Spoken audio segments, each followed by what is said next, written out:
Ira, can you tell a little bit about you and your background, especially? Yeah, because that I think it's important to tell you. It's so fascinating, at least for us, not only because of your birthday, but the company here does not recognize you probably, but please do so. Okay.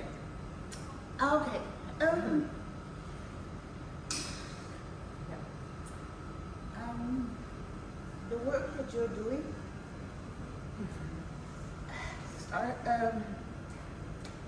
started with an idea in 1948. Your father, for the people. My father had just come out of a prison of war camp in Indonesia. He had been very hungry. He went to the Netherlands to study medicine. He came to a lab. He was trying to become a doctor at the time, and they were keeping some tissue alive. And he had been very hungry, and he was thinking, oh, maybe I can eat this. But everybody else who had not been in this prison of war camp thought, oh, this is very interesting for medical reasons. So somehow he wanted to find out, can I make tissue without animals, because he was very much about animals. But in 1948 this was not possible. Then in 1980, when he read up on stem cell research, he came back to the idea because he was also aware there was a growing population. And he knows what hunger and deprivation of stuff can do to people. So from 1980, and I was 14 at the time, my father has been talking about making meat from cells, trying to get people to do meat from cells. He made the first patents. It took him years. The patents were written in 1993, 1994, 1997.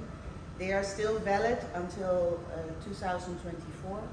He wrote the first proof of concept, and he got the first ever government grant in 2002 to do the first research on cultivating cells for food, because that in the medical field was weird. People didn't want to talk about it. They wanted to become doctors and not food creators. And I am so very happy that you, with all your intelligence and your knowledge and your interests, are finding it cool now to use these techniques to make food and not become doctors or heart surgeons or whatever. And I have had cultivated meat before, but never cultivated seafood. So this is a real first for me. And I am now in my family the one that has had it, but my father never had it. So be aware this is a long road, and it will be a lot of optimizing. And as he knows, taking care of the texture, extremely important. Going the scientific road, absolutely, this is science.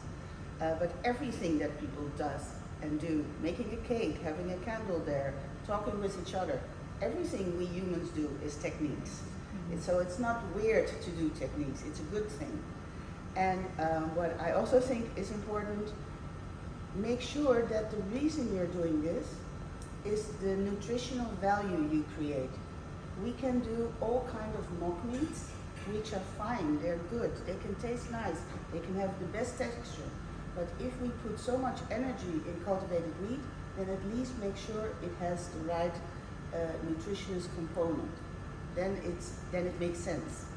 And let's not forget that it's very important to have the smell. It's a combination of umami, smell, caramelization, because that is only what happens when you do it with cells that are meat cells. You don't have the same caramelization, you don't have the same nutrition, and you don't have the same smell if you do it with plant cells. So that's the reason of doing this. Thank you for having me.